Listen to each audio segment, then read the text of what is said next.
معاشرہ کیسے بگڑتا ہے؟ کیا آپ جانتے ہیں کہ معاشرہ کیسے الفاجرتا ہے؟ کیسے بگڑتا ہے؟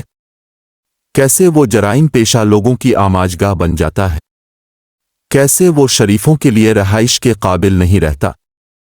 آئیے ذرا ہم آپ کو ایک جھلک دکھا دیتے ہیں، کچھ اسباب اور عوامل گنوا دیتے ہیں کہ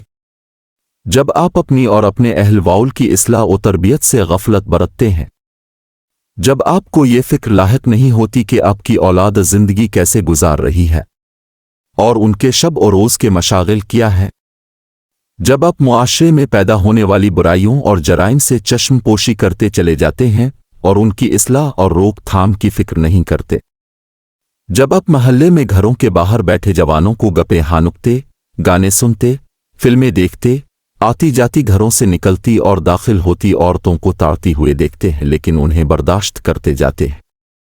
جب آپ معاشرے میں نشہ کرتے اور نشہ آور چیزیں فروخت کرتے لوگوں کو دیکھتے ہیں اور نظر انداز کرتے چلے جاتے ہیں، جب آپ اپنے محلے میں دیگر جگہوں سے آتے آوارہ لوگوں کو دوسروں کے گھروں کے باہر بیٹھتے دیکھتے ہیں لیکن آپ کے ماتھے پر تشویش کے بل نہیں آتے، جب آپ کے محلے میں نمازوں کے اوقات میں لوگ نماز ترک کرتے نظر آتے ہیں لیکن آپ انہیں نماز کی دعوت نہیں دیتے، جب آپ معاشرے میں جاری دینی، تربیتی اور اصلاحی سلسلوں کے ساتھ تعاون نہیں کرتے، ان کا ساتھ نہیں دیتے، ان کی اہمیت تسلیم نہیں کرتے، ان کی حمایت نہیں کرتے بلکہ ان کی حوصلہ شکنی کرتے رہتے ہیں، جب آپ خود بھی برائیوں کی سنگینی اور اچھائیوں کی اہمیت سے آگاہ نہیں ہوتے،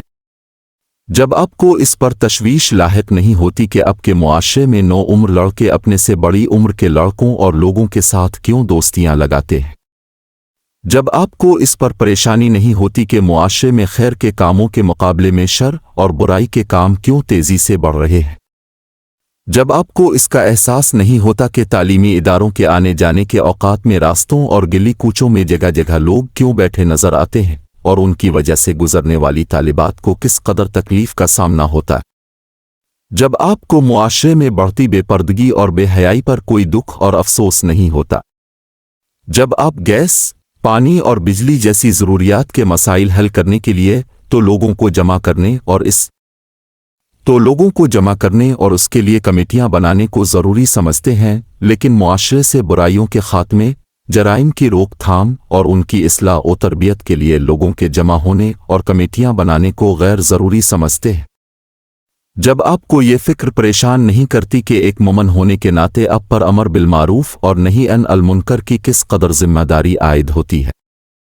ایسی کئی ساری باتیں ہیں جو معاشرے کو بربادی اور بے راروی کی طرف لے جاتی ہیں، ان کا حاصل صرف یہی ہے کہ اپنی ذات سے لے کر معاشرے تک برائی کو برداشت کرنا، اس سے چشم پوشی کرنا اور اس کی اصلاح و خاتمے کی فکر نہ کرنا، بس